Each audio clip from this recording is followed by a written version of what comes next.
우리 공부 한번 해볼까요? 여러분들 사자성어 많이 하십니까? 제가 한번 사자성어 3개만 말씀드릴 테니까 여러분들 한번 무슨 뜻인가 한번 생각해 보세요. 초로인생, 초로인생. 영고일취. 자, 뭐 가만 안 잡히시죠?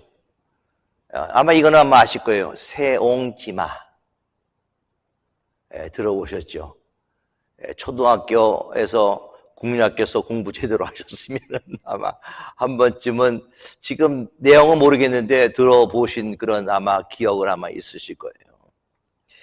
이 3가지 제가 드렸던 이 사자성어가 무엇에 대해서 이야기하는지 아십니까? 마지막에 세옹지마 하면은 아마 이렇게 감 잡히실 거예요. 그리고 처음에 말씀드렸던 초로인생, 인생에 대한 사자성어입니다. 초로인생이라는 그 뜻은요, 풀잎에 맺힌 이슬과 같은 인생이라는 뜻입니다. 즉 그만큼 인생이 이슬과 같이 허무하고 빨리 사라진다라는 뜻이고요. 영고일취라는 뜻은 인생이 꽃피고 시드는 것은 한번 밥을 짓는 순간하고 똑같다라는 그 뜻이 바로 영고일취라는 뜻이고요. 또한 세옹지마, 인생에 있어서의 길흉화복은 변화가 많아서 예측하기가 힘들다라는 그런 뜻입니다. 인생에 있어서 길흉화복, 좋고 나쁘고 하는 그 모든 것들은 우리가 예측할 수 없다는 거죠. 그래서 인생에 대해서 여러 가지 말이 있는데 인생은 항해다. 항해인데 험난한 항해다라는 그런 이야기도 있습니다. 로마 철학가 세네갈이 한 그 얘기인데요. 지금이야 뭐 인생의 항해다 그러면은 우리 젊은 사람에게 먹히겠습니까? 저 꼰대 같은 소리 한다라고 아마 생각할지도 몰라요. 항해? 크루즈 타는 건가? 여트 타는 건가? 아마 우리 청년들은 그렇게 생각할 수도 있습니다. 그러나 옛날에 예수님 당시에 항해, 즉 배를 타는 것은 자기의 생명을 걸고 탈 수밖에 없는 형편의 모습이었죠. 그래서 인생은 험난한 항해다라고 한 이야기가 겁니다. 망망대해 항해하는 배 같아서 언제 어떤 일이 벌어질지 모르고 언제 어떠한 위험이 닥쳐질지 모르기 때문에 불확실한 항해이기 때문에 인생은 험난한 항해다라고 얘기하고 있습니다. 왜냐하면 바다가 그만큼 변덕스러운 곳이 바다이기 때문에 그렇습니다. 우리 인생도 비슷하다는 거죠. 어떨 때는 순풍에 돛다듯 잘 나갈 때도 있지만 어떨 때는 우리가 예기치 못한 그런 돌풍이, 어려움이, 폭풍이 찾아와서 힘들 때가 있다는 것을 이야기하고 있는 것입니다. 건강하던 사람이 하루아침에 질병으로 쓰러지는 것도 봤고요. 유능한 기업이 하루아침에 망하는 것도 봤습니다. 그것이 바로 인생의 모습이죠. 어저께 내가 통화했던 사람이 그 다음날 전화하니까는 쓰러져서 또한 아프거나 세상을 떠나는 그런 일도 종종 있습니다. 한순간에 우리가 예측하지 못한 일들이 벌어지고 있습니다. 예수를 믿는 사람들도 똑같은 일들이 벌어질 수 있다는 것이요. 예수를 믿는 사람들 가운데서도 이러한 일들이 일어나고 있습니다. 오늘 본문이 바로 그거예요. 광풍을 만났습니다. 제자들이. 그 배 안에 예수님이 계세요. 예수님이 계시지만은 그들을 광풍을 만났다라고 얘기하고 있습니다. 광풍을 만나 두려워 떨고 있는 제자들에게 예수님이 질문하십니다. 너희의 믿음이 어디에 있느냐? 예수님 질문은 오늘날 우리에게도 똑같은 질문을 예수님이 말씀하십니다. 너희의 믿음이 어디에 있느냐? Where is faith? 광풍을 만났을 때 제자들의 믿음은 어디에 있을까요? 여러분의 믿음은 지금 어디에 있습니까? 어떤 믿음을 가지고 있습니까? 오늘 말씀을 통해서 과연 우리의 믿음이 어디에 있는가 다시 한번 찾아볼 수 있는 시간을 갖기를 원합니다. 22절 말씀 봅니다. 하루는 제자들과 함께 배에 오르사 그들에게 이르시되 호수 저편으로 건너가자 하시매 이에 떠나 23절입니다. 행선할 때 예수께서 잠이 드셨더니 마침 광풍이 호수로 내리침에 배에 물이 가득하게 되어 위태한지라. 자, 여기에서 나오는 호수는 갈릴리 호수입니다. 갈릴리 호수의 면적은 약 166제곱킬로미터 정도 된다고 합니다. 아마 감이 안 잡히실 거예요. 저희도 시카고에 사는 저희들은 미시간 호수를 많이 보고 있습니다. 미시간 호수의 면적이 얼마나 되냐? 5,800제곱킬로미터입니다. 갈릴리 호수가 166제곱킬로미터고요. 미시간 호수가 5,800제곱킬로미터. 미시간 호수에 비하면 갈릴리 호수는 그렇게 큰 호수가 결코 아닙니다. 그런데 그 갈릴리 바다는 특징이 있습니다. 왜냐하면 갈릴리 바다는 해수면이 지표의 200m 아래에 위치하고 있습니다. 그리고 또한 그 갈릴리 호수 주변에 산들이 있어요. 그러니까 산에 둘러싸인 그런 호수의 모습입니다. 그렇기 때문에 바람이 많이 부는 그런 경향이죠. 여러분들 시카고 다운타운에 가시면은 시카고 다운타운 길을 걷다 보면은 바람이 갑작스럽게 불어올 때 아마 느끼신 적이 있을 겁니다. 시카고의 큰 빌딩 사이에 바람이 부는 거예요. 그렇기 때문에 갑작스러운 바람이 날씨는 화창하고 아무런 문제 없는데 갑작스러운 바람이 불어올 때가 있습니다. 그래서 시카고를 우리가 흔히 얘기하기를 바람의 도시라고 얘기하고 있습니다. 마찬가지예요. 갈릴리 호수는 지형상 급하고 강한 바람이 불어올 때가 있습니다. 왜냐하면 산 사이 속에서 불어오는 그 바람이 강하기 때문에 그래요. 특히 낮보다 밤이 되면 기온 차이 때문에 광풍이 더 많이 분다고 합니다. 그래서 오늘 본문에 나온 이날도 광풍이 불었어요. 우리 인생이 그렇습니다. 미리 알면 참 좋죠. 아, 광풍이 불겠구나. 일기예보가 맞으면 참 좋겠습니다. 그러나 일기예보가 맞는 경우가 그렇게 많지는 않은 것 같아요. 미리 알면 좋지만은 맥을 놓고 있는데 이런저런 고난과 어려움이 우리 삶 속에 다가올 때가 있습니다. 우리 삶 속에 광풍이 불어올 때가 있는 거죠. 광풍으로 인해 우리의 인생의 배가 갑작스럽게 물이 가득 찰 때가 있어요. 갑작스러운 사고로 신체 장애가 될 수 있고요. 갑작스러운 질병이 우리에게 찾아올 수가 있고 각종 어려움들이 우리의 삶 속에 찾아올 수가 있습니다. 우리 인생에 가장 큰 어려움이 찾아올 수가 있죠. 감당하기 어려운 고난, 감당이 어려운 시련들이 우리의 삶 속에 찾아올 때가 있습니다. 제자들은 그런 광풍이 그들에게 찾아왔어요. 대부분의 제자들은 어부입니다. 그렇기 때문에 그 광풍을 이겨내기 위해서 건너편 호수로 건너가기 위해서 그들이 가지고 있는 모든 지식과 모든 경험을 다 동원을 하였을 것입니다. 그런데 아무리 이겨보려고 해도 물결이 계속 배에 부딪혀서 배에 물이 가득 차게 되어졌습니다. 이제 거의 죽게끔 되었어요. 그런데 놀라운 사실은 무엇인가? 이런 상황 속에서도 예수님은 주무시고 계셨다는 것입니다. 자, 배 안에 누가 있습니까? 예수님이 계십니다. 누가 호수 건너편으로 건너가자고 말씀하셨습니까? 예수님이 하셨습니다. 예수님이 배에 타고 계시고 예수님이 건너편으로 건너가자라고 제안을 하셨음에도 불구하고 광풍은 사정없이 불었다는 것입니다. 이것이 우리에게 무엇을 말해줄까요? 우리가 주님을 모시고 주님 말씀대로 순종하고 또한 내가 예수를 잘 믿고 잘 살아가면 나에게 광풍이 없고 순풍만 있을 것이다. 나에게 어려움이 없을 것이다. 우리는 그렇게 생각합니다. 그러나 그렇지 않다라는 것을 오늘 본문은 우리에게 얘기하고 있습니다. 나는 예수를 잘 믿는데 왜 이런 고난이 나에게 다가와? 내가 할 수 있는 모든 것은 다 하나님의 영광을 위해서 내가 하는데 왜 이런 어려움이 다가와?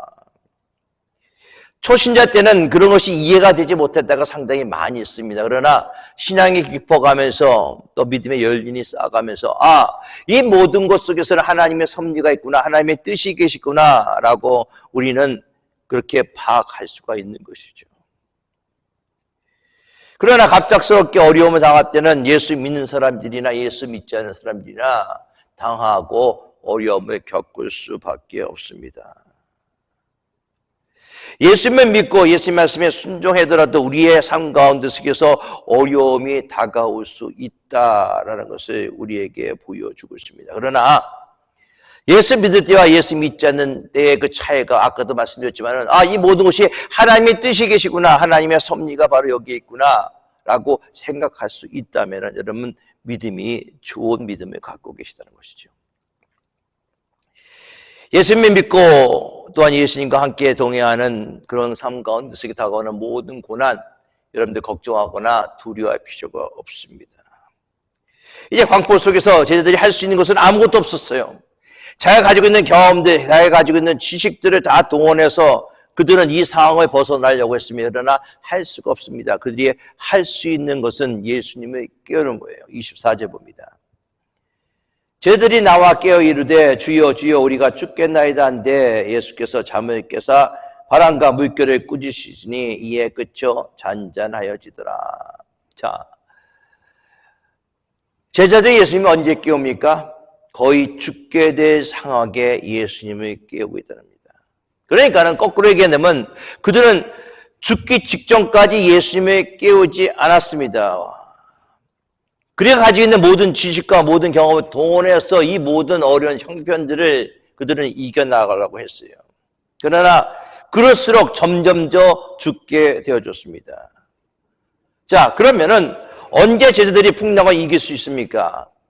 자기 자신의 한계를 깨닫고 자기 자신이 부족한 것을 깨닫고 예수님을 깨울 때 그들은 풍랑을 이길 수가 있었다는 것입니다. 예수님을 깨운다는 것은 기도예요. 사실 하나님은 주무시지도 않고 졸지도 않으시죠. 예수님은 항상 깨어 계십니다. 그리고 하나님은 우리를 지금도 지켜보고 계십니다. 그런데 우리는 그런 하나님께, 그런 예수님께 아무것도 아뢰지 않는다는 거죠. 그저 내 삶 속에 마치 오늘 본문에 나와 있는 것처럼 나의 삶 속에 어려움이 다가오고 나의 삶 속에서 풍랑이 다가오고 있음에도 불구하고 바로 내 안에 계신 예수님을 깨우지 않고 있다는 것입니다. 그저 주무시게 두는 거예요. 제자들이 나와 깨어 이르되 주여 주여 우리가 죽겠나이다 한데 예수께서 잠을 깨사 바람과 물결을 꾸짖으시니 이에 그쳐 잔잔하여지더라. 아마 제자들은 아마 큰 소리로 아마 울며 예수님을 아마 깨웠을 것입니다. 주님, 죽게 되었습니다. 빨리 일어나세요. 아마 원망적으로 울부짖었는지 모릅니다. 예수님께서 당신께서 저 건너편으로 건너가자고 말씀하셨잖아요. 그래서 우리가 배를 타고 가는데 왜 풍랑이 우리가 만납니까? 아마 그런 원망적으로 예수님을 깨웠을지도 모릅니다. 그런데 중요한 사실 하나 있습니다. 그래도 예수님이 도와주셨다는 거예요. 여러분, 기도를 우리가 어떻게 해도, 잘 들으세요. 기도를 우리가 어떻게 하더라도 하나님은 우리의 기도를 들어주십니다. 성숙한 기도 좋지요. 모든 기도의 미사여구를 다 동원하고 하나님을 찬송하고 하나님께 영광 돌리고 뭐 성경 구절 인용하고 뭐 그렇게 기도하는 거 좋습니다. 그러나 그런 성숙한 기도도 좋겠지만은 주님 내가 죽게 되었습니다. 주님 빨리 일어나세요. 그저 가장 원초적인 기도조차도 우리 하나님은 들어주신다는 것입니다.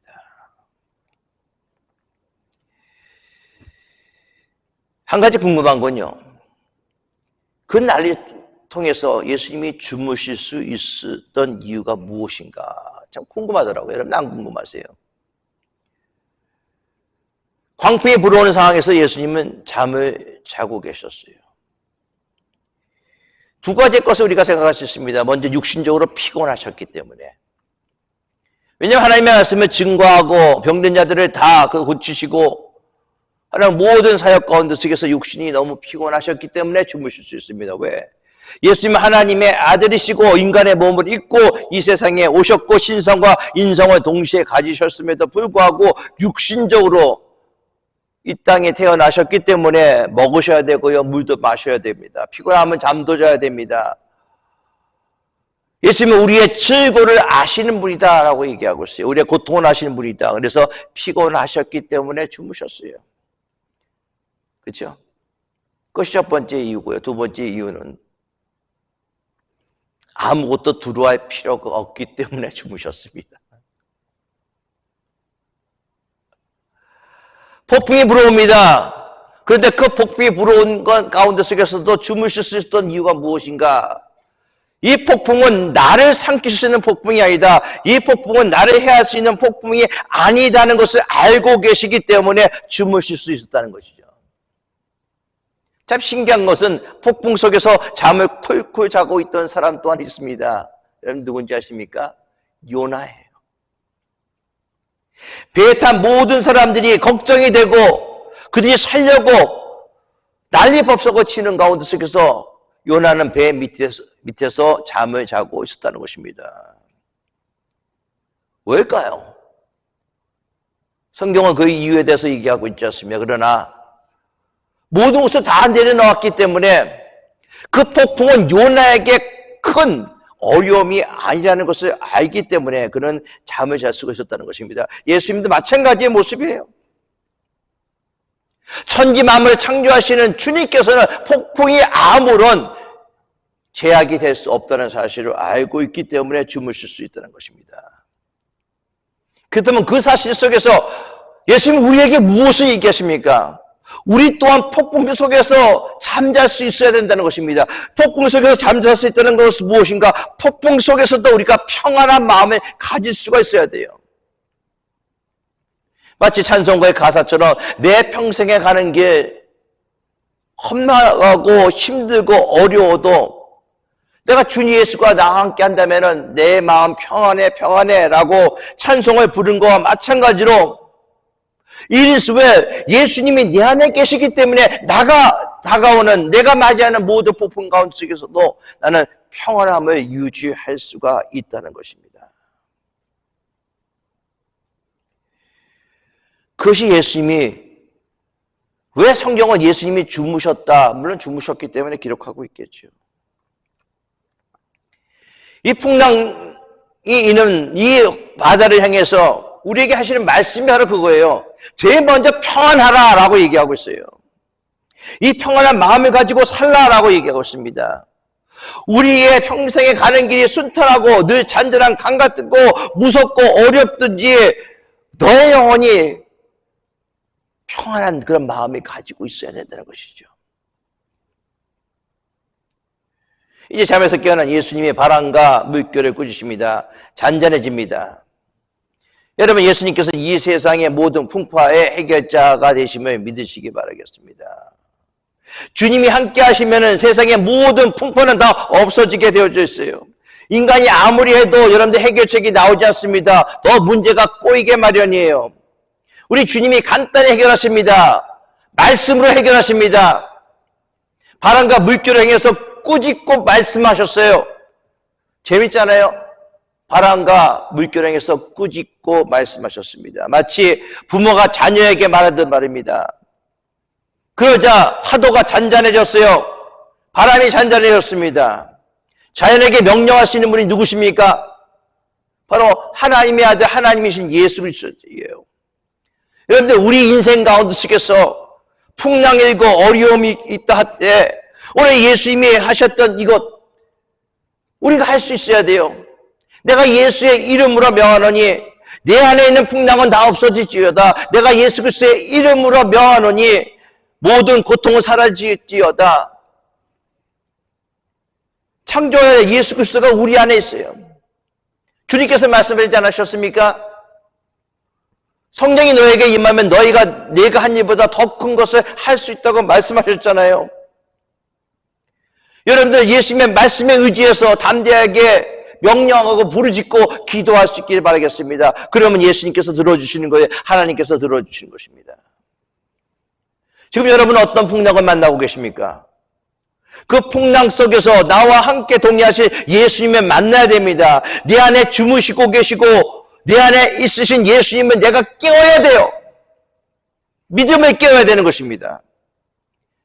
이 풍랑이 다시 하나님을 만나는 축복의 기회로 만들 필요가 있습니다.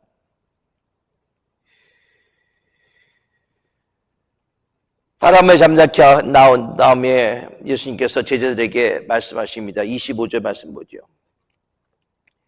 제자들에게 이르시되 너의 믿음이 어디 있느냐 하시니 그들이 두려워하고 놀랍게 여겨 서로 말하되 그가 누구이기에 바람과 물을 명하여 순종하는가더라.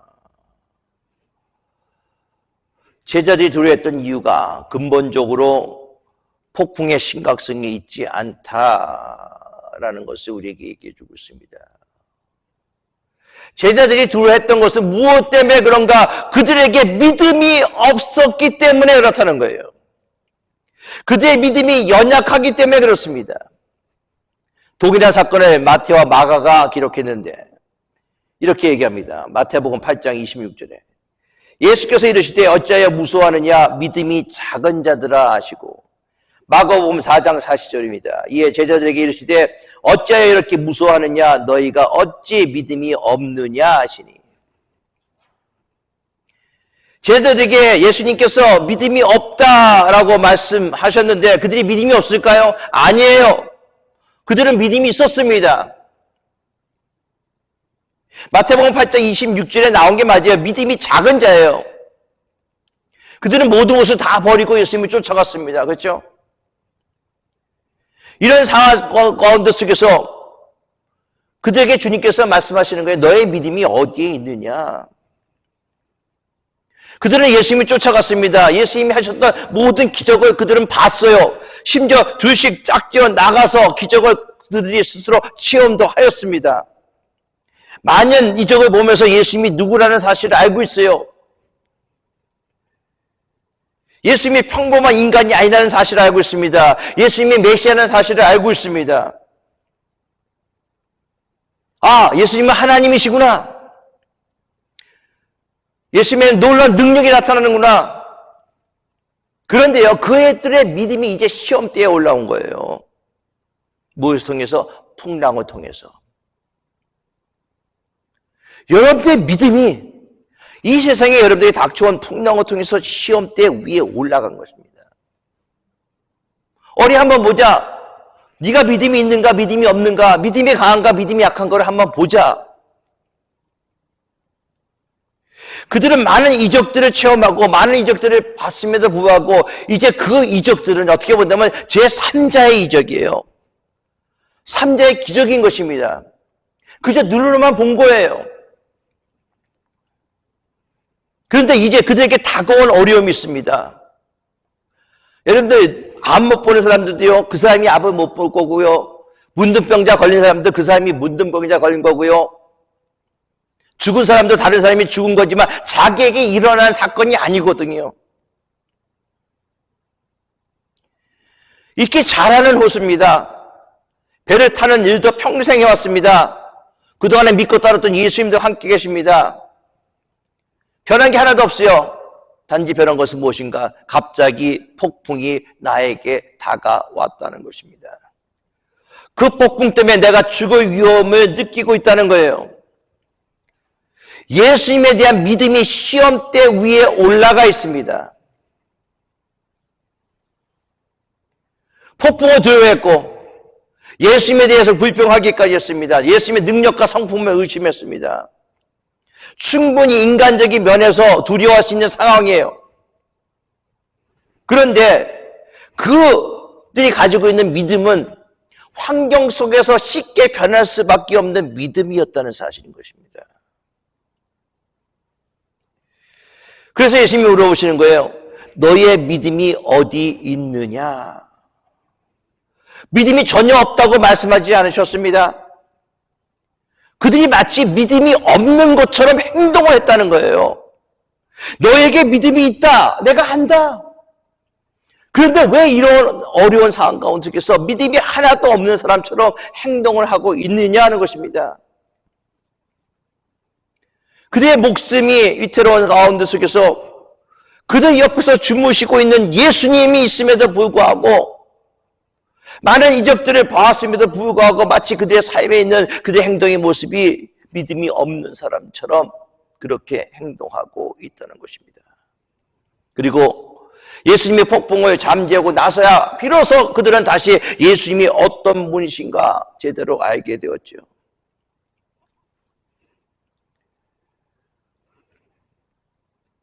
오늘 이 질문을 주님께서 우리에게 똑같이 하십니다.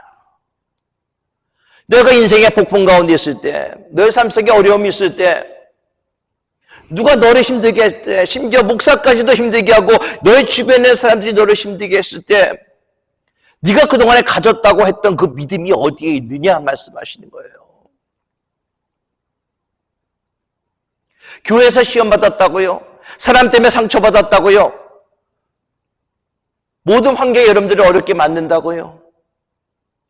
그동안에 내가 예수를 믿고 교회를 10년, 20년 다녔음에도 불구하고 내가 왜 이런 상황 가운데 아직까지도 두려워하고 걱정하고 근심하고 있느냐? 너의 믿음이 어디에 있느냐라는 것입니다. 제자들에게 이런 믿음이 눈이 있다면 폭풍 가운데 속에서도 예수님이 어떤 분이라는 사실을 알고 있었다면 예수님을 깨우기 전에 이미 그들은 두려워할 필요가 없었다는 것입니다. 여러분들 말씀에 순종하는 것은요, 환경에 따라 어렵기도 하고 환경에 따라 쉽기도 합니다. 그러나 말씀에 순종한다는 것은 환경에 따라서 변하면 안 된다는 거예요, 여러분. 환경 때문에 내가 예수를 따라가는 것이 쉽고 환경 때문에 내가 예수를 따라가는 것이 어렵고 환경에 따라서 내가 순종해도 되고 순종 안 해도 되고 이런 상황 속에서는 내가 말씀 따라 살아가고 이런 상황 속에서는 안 그렇고 여러분 그래서는 안 된다는 것이요. 그래서 예수님이 말씀하시는 거예요. 너의 믿음이 어디에 있느냐?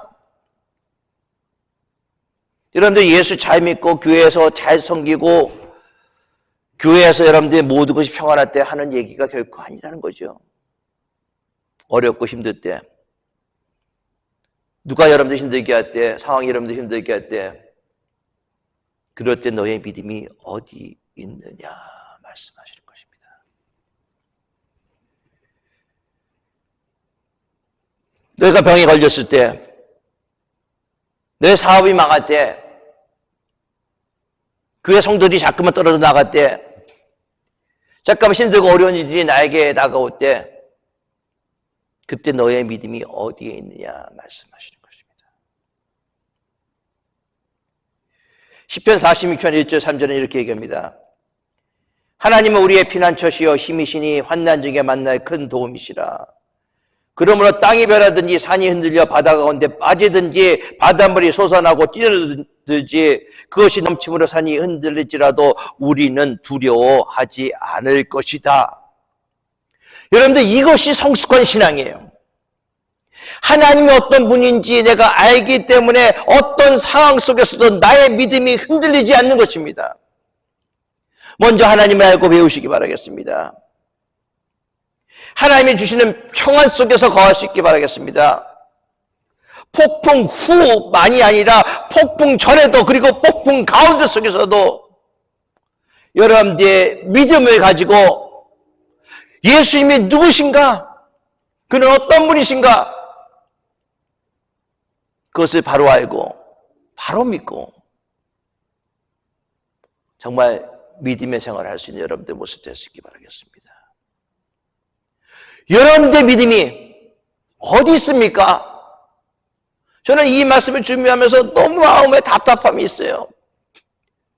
특히 믿는 사람들, 교회 다니는 사람들 가만히 보면 저 사람도 교회 다니나? 정말 저 사람에게 믿음이 있는가? 믿음이 없는가?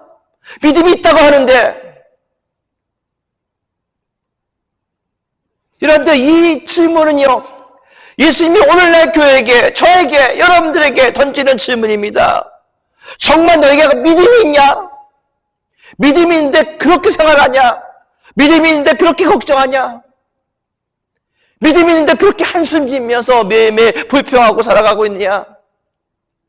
믿음이 있다는 사람이 마치 믿음 없는 사람 살고 있느냐?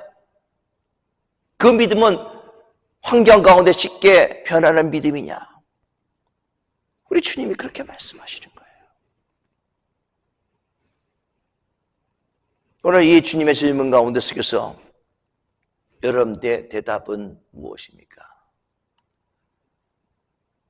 저는 오늘 본문에 너의 믿음이 어디 있느냐라고 주님이 질문하셨을 때 저들이 한마디도 얘기하지 않았어요. 마태복음에 보고 마가복음에 보고 누가복음에 얘기하더라도 그들이 예수님께 뭐라고 얘기한 적이 없습니다. 단지 서로 그가 서로 말하되 이렇게 나왔어요. 서로 말하되. 재밌잖아요. 예수님이 너의 믿음이 어디 있느냐라고 얘기했을 때 예수님에게 대답하죠. 근데 성경은 서로 말하되라고 얘기하고 있습니다. 말할 수가 없었어요. 아마 저도 그럴 거예요. 저도 예수님이 질문에 적어도 말할 수 없을 거예요. 단지 서로에게 말하면서 그동안 내가 잘못됐구나. 잘못 믿었구나. 잘못 믿음 생활을 했구나. 아마 서로를 보면서 다시 한번 내 자신을 돌아볼 수 있는 그런 모습이 바로 제자들의 모습이 아닌가 말씀하십니다. 여러분들의 믿음은 어디 있습니까? 기도하겠습니다. 너의 믿음이 어디에 있느냐? 우리의 믿음이 환경에 따라서 쉽게 변할 수 있는 믿음이 아니라 어떤 환경 속에서도 변하지 않는 믿음을 가지도록 저희들과 함께하여 주시옵소서. 우리 주 예수 그리스도의 이름으로 기도드리옵나이다. 아멘.